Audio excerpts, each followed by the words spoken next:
ریاستی وزیر داخلہ محمد محمود علی نے 98 سالہ افسانوی اداکار و شہنشاہ جذبات محمد یوسف خان عرف دلیپ کمار کے سانحہ ارتحال پر رنج و غم کا اظہار کیا۔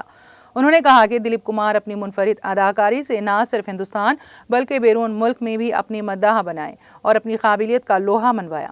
دلیپ کمار نے اپنی فلمی دنیا کا آغاز 1944 میں جوار بھاٹا سے کیا۔ اس کے بعد مسلسل ایک کے بعد دیگر فلموں میں کام کیا۔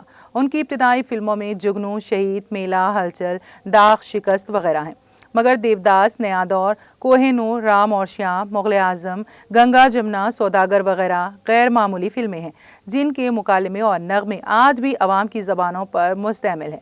دلیپ کمار کی اداکاری اور سادگی کا ہر کوئی دیوانہ ہے۔ دلیپ کمار کو ان کی بہترین اداکاری پر متعدد انعامات سے نوازا گیا۔ انہوں نے سال 2000 سے 2006 کے درمیان راجیہ سبھا کے رکن پارلیمان کی حیثیت سے بھی خدمات انجام دیے ہیں۔ آج ان کے وصال سے ہندوستان نے ایک بہترین اداکار کے ساتھ ساتھ ایک انسان دوست شخص کو بھی کھویا ہے جس کا ہندوستان بھر کو غم ہے۔ وزیر داخلہ محمد محمود علی نے کہا کہ دلیپ کمار کی وفات سے ملک نے ایک بہترین انسان کو کھویا ہے جس کا بدل ناممکن نہ سہی مشکل ضرور ہے۔